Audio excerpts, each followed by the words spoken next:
নবী সাহাবী আব্দুল্লাহ ইবনে মাসউদ রাদিয়াল্লাহু তাআলা আনহু তিনি যখন এই আয়াত পর্যন্ত দিয়ে পড়লেন, আব্দুল্লাহ ইবনে মাসউদ বলেন আমি হঠাৎ করে আমার চক্ষু খুলে গেছে, চক্ষু বন্ধ করে তিনি তিলাওয়াত করতেছিলেন। আব্দুল্লাহ ইবনে মাসউদ বলেন কে দেবে আমাকে দুই চক্ষু খুলে দিল। আমি দুই চক্ষু খুলে দেখি যে বিশ্বনবী রাহমাতাল লিল আলামিন তার দুই চক্ষু দিয়া ঝরঝর করে পানি ঝরতে আছে। নবীজির মধ্যে কোরআন তিলাওয়াতে এত অ্যাকশন ছিল, কেন নবীজি কাঁদতেছিলেন? কারণটা কি ছিল? কারণটা ছিল নবীজি তিনি কোরআন যে তিলাওয়াত করতেছে আর কোরআনের মধ্যে কি বলতেছে নবীজি তিনি বুঝতেছেন। আল্লাহ তাআলা বলতেছেন নবীজি প্রত্যেক মুখলিস একজন মানুষ তার ইখলাসের বিনিময়ে আল্লাহ রাব্বুল আলামিন অল্প দিনের মধ্যে এই উম্মুল কিতাব মাদ্রাসাটাকে আল্লাহ তাআলা চমকায় দিয়েছেন। এই মহল্লার হক উনি আদায় করতেছেন। উনি এই মহল্লার একজন সন্তান, উনার একটা মহল্লাতে হক আছে, দাবি আছে। সেই দাবিটা উনি পুরা করার জন্য হাজারো প্রতিজ্ঞা স্বীকার করে এই শিক্ষা প্রতিষ্ঠানে আপনাদের সন্তানদেরকে আল্লাহ কালাম শিক্ষা দিচ্ছে। আল্লাহর কালামের চেয়ে বড় কোনো কালাম নাই, আল্লাহর কথার চেয়ে কোনো বড় কোনো কথা নাই। এই আল্লাহর এই কালামকে উম্মুল কিতাব বলা হয়। উম্মুল কিতাব মানে আল্লাহ তাআলা আসমানে যত কিতাব নাযিল করেছেন সমস্ত কিতাবের মা এবং মূল হলো এই কোরআন কারীম। এই কোরআনে কারীম পূর্বের যত কিতাব আল্লাহ তাআলা নাযিল করেছেন সমস্ত কিতাবকে সাপোর্ট করে, আর পূর্বে যত কিতাব আল্লাহ তাআলা নাযিল করেছেন সমস্ত কিতাব এই কোরআনে কারীমকে সাপোর্ট করে। এতে কাহারও কোনো সন্দেহ আছে? এই কোরআনের ছায়া তলে কোরআন এমন একটা কিতাব যে কিতাব যে ধারণ করতে পারে তাকে স্বয়ং আল্লাহ রাসূল আল্লাহর সব পরিবারের লোকদের আখ্যায়িত করেছে। আল্লাহর আবার পরিবারের লোক কি? আল্লাহর তো ছেলেও নাই, মেয়েও নাই, দেবী নাই, স্ত্রী নাই, গণগোষ্ঠী নাই, কিচ্ছু নাই। আল্লাহর আবার পরিবার আসলো থেকে? আল্লাহর পরিবার হলো যাদের দিলের মধ্যে কলবের মধ্যে আল্লাহর কোরআন আছে, তারা হলো আল্লাহর পরিবারের লোক। আমার নিজের বানানো কথা, রাসূলের হাদিস, আল্লাহ রাসূল ফরমান ইন্না লিল্লাহি আহলিনা মিনান নাস ক্বালু মান হুম ইয়া রাসূলাল্লাহ ক্বালা আহলুল কুরআনি হুম আহলুল্লাহি ওয়া খাসসাহ। জোরে জোরে বলে সুবহানাল্লাহ। আল্লাহ রাসূল ফরমান মানুষের মধ্যে আল্লাহর পরিবারের কিছু লোক আছে। সাহাবারা জিজ্ঞাসা করেন ইয়া রাসূলুল্লাহ আল্লাহর পরিবারের লোক কারা? নবীজি ফরমান আহলে কোরআন যারা, যারা কোরআনের ধারাবাহক পাঠক, যারা কোরআনের হক আদায় করে তারা হলো আল্লাহর সব পরিবারের লোক। সুবহানাল্লাহ। এই মাদ্রাসা থেকে আল্লাহর পরিবারের লোক তৈরি করা হয়। আল্লাহর পরিবারের লোক তৈরি করার একটা ফ্যাক্টরি হচ্ছে উম্মুল কিতাব মাদ্রাসা। এই কোরআন হলো উম্মতের জন্য গর্বের বিষয়। আল্লাহ রাসূলের ফরমান ইন্না লিকুল্লি শাইইন শারাফান ইয়াতাবাহুনা বিহি ওয়া ইন্না বাআ উম্মতি শারাফাল কুরআন। জোরে জোরে বলে আল্লাহু আকবার। আরো জোরে বলে আল্লাহু আকবার। নবীজি ফরমান প্রত্যেকটা জিনিসেরই একটা গর্বের বস্তু আছে। ভাই যদি এমপি হয়, আমার ভাই এমপি গর্ব করে। বাপ আলেম হলে তো আমার আব্বা আলেম গর্ব করে। বাপ পিসে বলে আমার আব্বা পিসে বুঝো গর্ব করে। ভাই একটা ইঞ্জিনিয়ার হলে গর্ব করে, আমার ভাই ইঞ্জিনিয়ার। এখন করে কি করে না? প্রত্যেকটা জিনিসেরই একটা গর্বের বস্তু আছে। আল্লাহ রাসূল ফরমান আমার উম্মতের জন্য গর্বের বস্তু হলো পবিত্র আল কুরআন। আর জোরে বলি আল্লাহু আকবার। এই কুরআন সবচাইতে বড় দামি কিতাব। এই কুরআন যার কাছে নাযিল হয়েছে তিনিও হলেন শ্রেষ্ঠ। যে জায়গাতে কোরআন নাযিল হয়েছে সেই কোরআন নাযিল হওয়ার জায়গাও শ্রেষ্ঠ। আমাদের নবীদের উপরে কোরআন নাযিল হয়েছে, আমাদের নবী তিনি হলেন সকলের সেরা নবী। কি কোন ঠিক ঠিক না? কোরআন নাযিল হয়েছে মক্কা এবং মদিনা, এজন্য পৃথিবীর মধ্যে সবচেয়ে শ্রেষ্ঠ জায়গা হলো মক্কা মদিনা। কোরআন নাযিল হয়েছে লাইলাতুল কদরের রাত্রি, এজন্য লাইলাতুল কদর হলো সমস্ত রাত্রির মধ্যে সারা রাত্রি। কোরআন নাযিল হয়েছে রমজান মাসে, এজন্য কোরআন নাযিল হওয়ার মাস রমজান হলো সকলের সেরা মাস। আল্লাহ তাআলা ফরমান শাহরু রমাদানাল্লাযী উনজিলা ফীহিল কুরআন। রমজান মাস হলো কোরআন নাযিলের মাস, এজন্য আল্লাহ রাসূল এই মাসটাকে বলছে সাইয়্যিদুশ শুহুর। সমস্ত মাসের নেতা হলো রমজান মাস। এই কোরআন যারা সিনাতে ধারণ করবে তারা হলো এই উম্মতের মধ্যে সেরা উম্মত। সুবহানাল্লাহ। এই কোরআনই মাদ্রাসার মধ্যে আল্লাহ পাক রব্বুল আলামিনের কোরআন শিক্ষা দেওয়া হয়। কোরআন এমন একটা কিতাব যে কোরআন কিতাবের আকর্ষণে বড় বড় কাফের বেঈমানরা পর্যন্ত ইসলামের শশী তলে চলে আসছে। যখন কোরআন নাযিল হইতে শুরু করছে, দলে দলে মানুষ কোরআনের আকর্ষণে কোরআনের ছায়া তলে এসে ইমানদার হয়ে মুসলমান হয়ে যাচ্ছে। এই জন্য কাফের বেঈমানরা সকলে মিলে সিদ্ধান্ত করছে যেখানে কোরআন পড়া হবে সেখানে তোমরা কোরআন তিলাওয়াত শুনবে না, সেখানে হট্টগোল গন্ডগোল শুরু করবা, সেখানে হইচই শুরু করবা। আর এই হইচই হট্টগোলের মাধ্যমে তোমরা হয়ে যাবে বিজয়। আল্লাহ তাআলা বলেন বিজয় কোরআন না শোনার মধ্যে না, শোনার মধ্যে হলো বিজয়। জোরে জোরে বলে সুবহানাল্লাহ। কোরআন শোনার মধ্যে বিজয় না, না শোনার মধ্যে বিজয়।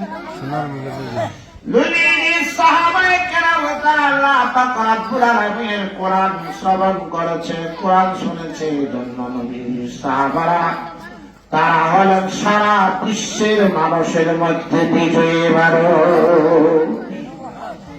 কোরআন নাযিল হয়েছে নবীজির উপরে, নবীজি স্বয়ং তিনি কোরআন তিলাওয়াত শোনার জন্য নবীজির মনের মধ্যে আকাঙ্ক্ষিত লালায়িত করেছে।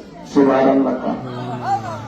আল্লাহর নবী একদিন নবীজি সাহাবী হযরত আব্দুল্লাহ ইবনে মাসউদ রাদিয়াল্লাহু তাআলা আনহুকে বলে, আব্দুল্লাহ ইবনে মাসউদ তুমি আমারে কোরআন তিলাওয়াত করে শোনাও না।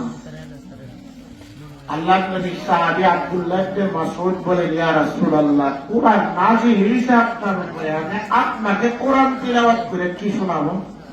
সুবহানাল্লাহ বলতেন না। নবীজি বলেন তারপর আমার মনটা চায় তোমার কাছ থেকে কোরআন তিলাওয়াত শুনতে। সুবহানাল্লাহ। যে নবীর উপরে কোরআন নাযিল হয়েছে সেই নবী কোরআন তিলাওয়াত শোনার জন্য কি তামান্না, কি আকাঙ্ক্ষা, কি বাসনা। আল্লাহু আকবার। নবীজি বারবার সাহাবী আব্দুল্লাহ ইবনে মাসউদকে বলে, আব্দুল্লাহ ইবনে মাসউদ তুমি আমাকে কোরআন তিলাওয়াত করে শোনাও। সাহাবী হযরত আব্দুল্লাহ ইবনে মাসউদ রাদিয়াল্লাহু তাআলা আনহু তিনি আল্লাহ পাক রব্বুল আলামিনের কোরআন থেকে তিলাওয়াত শুরু করেছে। নবীর সাহাবী আব্দুল্লাহ ইবনে মাসউদ রাদিয়াল্লাহু তাআলা আনহু সূরা নিসা থেকে তিলাওয়াত শুরু করেছে। তিলাওয়াত করতে করতে এক পর্যায়ে আব্দুল্লাহ ইবনে মাসউদ রাদিয়াল্লাহু তাআলা আনহু তিনি তিলাওয়াত করতে ওই আয়াতে গিয়ে বসলেন, فَكَيْفَ إِذَا جِئْنَا مِنْ كُلِّ أُمَّةٍ بِشَهِيدٍ وَجِئْنَا بِكَ هَؤُلَاءِ شَهِيدًا جل سبحان الله।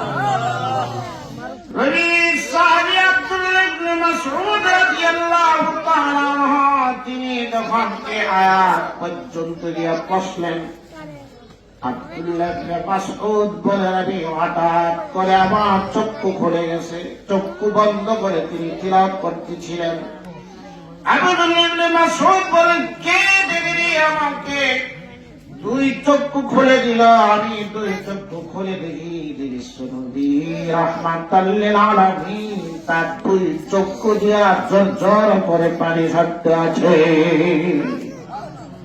নবীজির মধ্যে কোরআন তিলাওয়াতে এত অ্যাকশন ছিল, কেন নবীজি কাঁদতেছিলেন? কারণটা কি ছিল?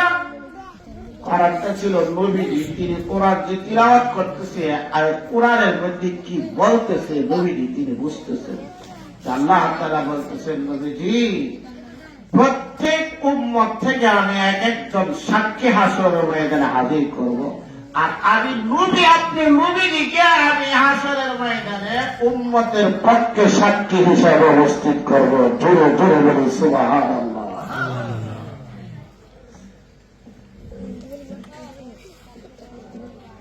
আল্লাহ নবী সাল্লাল্লাহু আলাইহি ওয়াসাল্লাম এই তিলাওয়াত শুনে নবীজির দুই চক্ষু দিয়ে ঝরঝর করে পানি ঝরতে শুরু করেছে।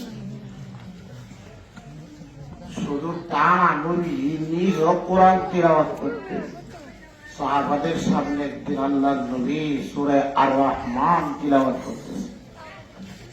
আর রহমানের তিলাওয়াতের মাঝখানে আল্লাহ নবীজি সাহাবায়ে কেরামকে বলে, সাহাবারা জিন জাতিরা যে কথা বলতেছে তোমরা এ কথা বলো না কেন?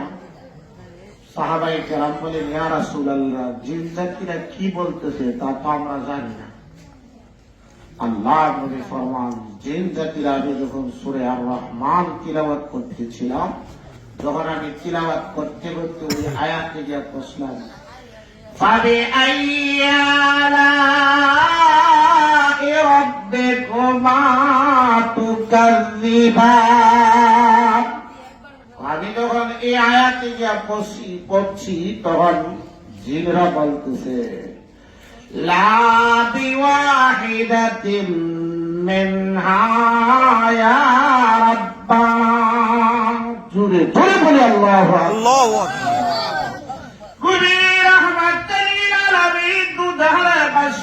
যখন তিলাওয়াত করে ফাবিআইয়ি আলা'i রাব্বিকুমা তুকাযযিবান, তোমরা আমার কোন নিয়ামতকে অস্বীকার করতে পারো? তখন ফেরেশতারা নবীজির কথাটাকে সত্যায়িত করে বলে, লা বিওয়াহিদাতিন মিনহা ইয়া রাব্বানা, হে আল্লাহ তোমার কোন একটা নিয়ামতকে আমি অস্বীকার করি না। সুবহানাল্লাহ। তারা কোরআন পড়তেন, বুঝতেন, এজন্য কোরআনের হক হলো তিনটা। কয়টা? তিনটা। এক নম্বরের হক হলো কোরআনকে তার দিনের সাথে বিশুদ্ধতার সাথে পড়া। বিশুদ্ধতার সাথে কোরআন পড়ানো হয় স্কুলে না, কলেজে না, ভার্সিটিতে, ইউনিভার্সিটিতে, কোথায়? মাদ্রাসায়। এই উম্মুল কিতাব নামক এই সমস্ত শিক্ষা প্রতিষ্ঠানে বিশুদ্ধ তিলাওয়াত শিক্ষা দেওয়া হয়। আর বিশুদ্ধ তিলাওয়াত না করলে, তিলাওয়াত করলে কোরআন তাকে অভিশাপ করে। ওইদিকে আর আমার যাওয়ার সময় নেই। আমাদের প্রধান অতিথি চলে আসছেন। এক নম্বরের কোরআনের হক হলো বিশুদ্ধতার সাথে আল্লাহর কোরআনকে তিলাওয়াত করা। দুই নম্বরের হক হলো কোরআনে কারীমের অর্থ বুঝা তারপরে তিলাওয়াত করা। এটা একটা হক। কোরআনের অর্থ বুঝে কয়জন? যারা কোরআনের অর্থ বুঝছে তারাই কোরআনের মধ্যে স্বাদ আর মজা হয়েছে। এই কোরআনের অর্থ বুঝা পড়ার কারণে এমন এমন অবস্থা আল্লাহ নবী সারা রাত শুধু একটা আয়াত তিলাওয়াত করে কাটাই দিয়েছে। সুবহানাল্লাহ। আল্লাহ রাসূল তিনি তিলাওয়াত করতেছে, وَإِن تُعَذِّبْهُمْ فَإِنَّهُمْ عِبَادُكَ وَإِن تَغْفِرْ لَهُمْ فَإِنَّكَ أَنْتَ الْعَزِيزُ الْحَكِيمُ। এই আয়াতটা নবীজি একটা আয়াত সারা রাত তিলাওয়াত করে কাটাই দিয়েছে। কারণটা কি? তার অর্থ নবীজি বুঝছেন যে আল্লাহ তুমি যদি তোমার বান্দাদেরকে আযাব দিতে পারো তোমরা, তারপরে তো তারা তোমারই বান্দা। আর তুমি যদি মাফ করে দাও আল্লাহ, তুমি মাফও করতে পারো, তারা তোমারই বান্দা। সুবহানাল্লাহ। নবীজি শুধু উম্মতের ফিকির নেয়, হ্যাঁ আমার উম্মত তিনি আল্লাহ না মাফ করে আবার।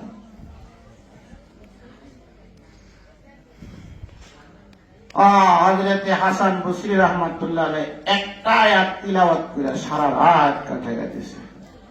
ওয়াইন তা'উদ্দু নি'মাতাল্লাহি লা তুহসুহা।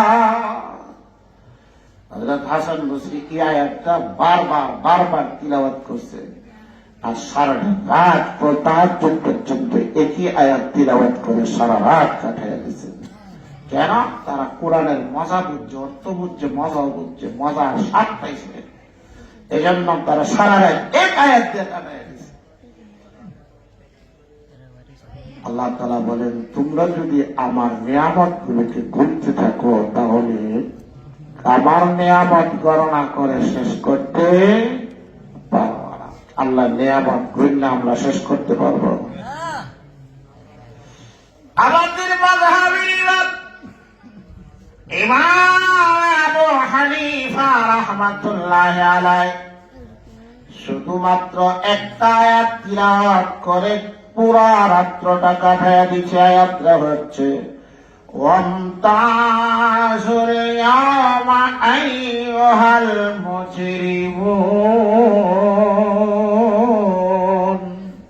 শুধু এই আয়াতটা একটা ছোট্ট আয়াত তিলাওয়াত করে পুরা রাত্র হযরত ইমাম আবু হানিফা কাটাইয়া দিয়েছেন। সুবহানাল্লাহ বলছেন না? আর আমরা যুবকেরা সারা রাত ফেসবুক আর মোবাইল টিপা সারা রাত কাটাইয়া দেয়।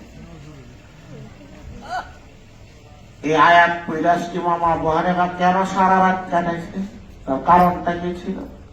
আল্লাহ তাআলা হাশরের ময়দানে ঘোষণা করবে, এই পাপিষ্ঠের দলেরা, এই নাফরমানেরা, আজকে নেককার আল্লাহওয়ালাদের থেকে পৃথক হয়ে যাও। ইমাম আবু হানিফা তিনি চিন্তায় পড়ে গেলেন, হায় রে হাশরের ময়দানে আমি কি নেককারদের কাতারে দাঁড়াই নাকি বদকারদের কাতারে গিয়ে দাঁড়াই? এই ভয়ে ইমাম আবু হানিফা রাহমাতুল্লাহ আলাইহি সারাটা রাত একটা আয়াত তিলাওয়াত করে কাটায় দিয়েছে।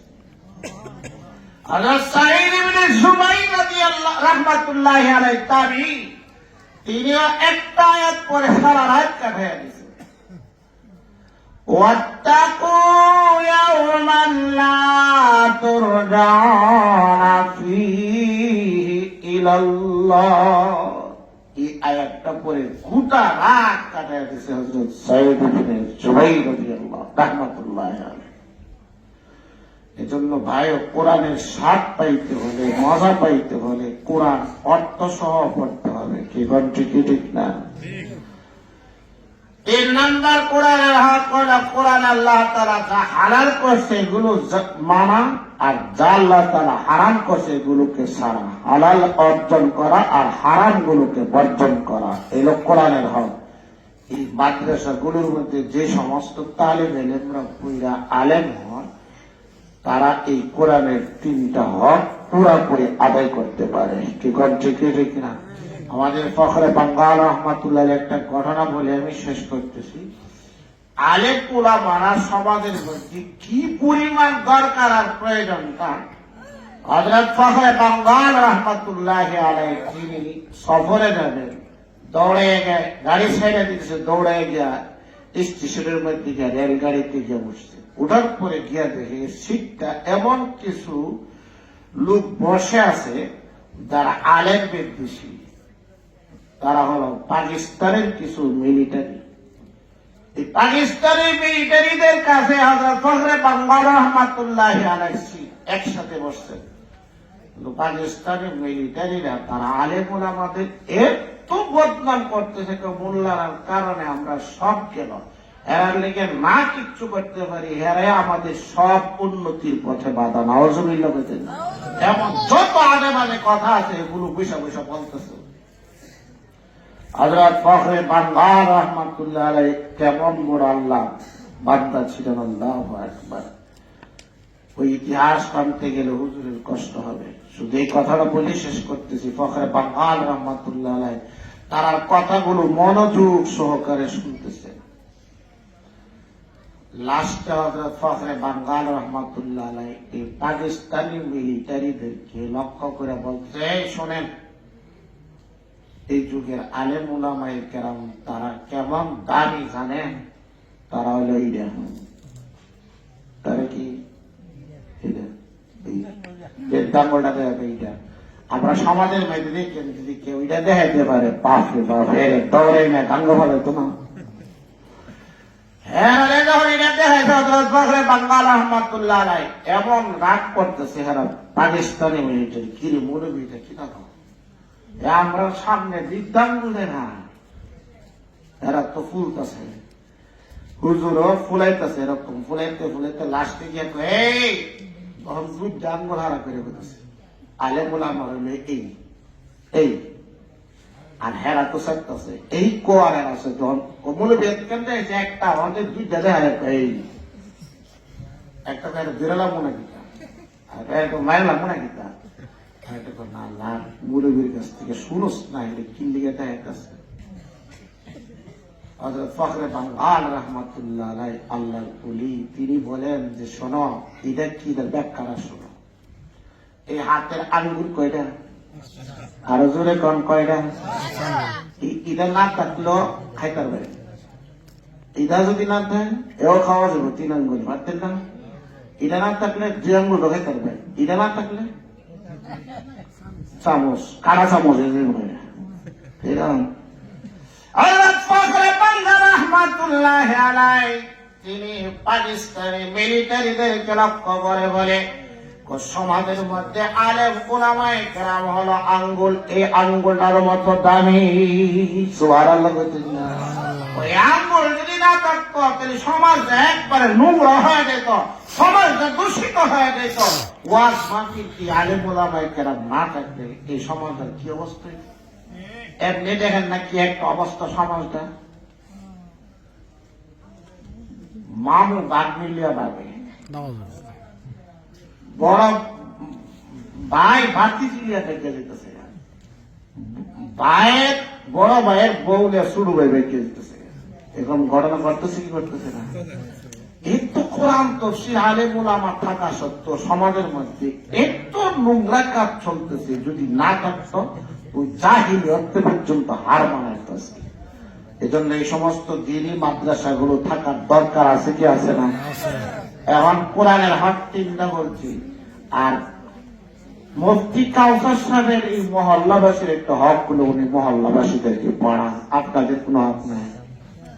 আপনাদের হক হলো 3টা। 1 নম্বর হলো গভীর রাত্রে ওইটা মাদ্রাসার জন্য দোয়া করবেন আল্লাহর কাছে, আল্লাহ যেন মাদ্রাসার যাবতীয় হাজত পুরা করে দেয়। 2 নাম্বার হক হলো আপনাদের সন্তানগুলোকে মাদ্রাসার মধ্যে ভর্তি করবেন, করবেন তো ইনশাআল্লাহ। 3 নাম্বার একটা হক হলো মাদ্রাসার কোন ছাত্র জাগির লাগবে কিনা, মাদ্রাসায় কোন হাজত জরুরত আছে কিনা, মাদ্রাসায় কিছু মাঝে মধ্যে কিছু টাকা পয়সা দিয়ে গরিব ছাত্রদেরকে সহযোগিতা করা, মাদ্রাসার প্রতি সহযোগিতা করা।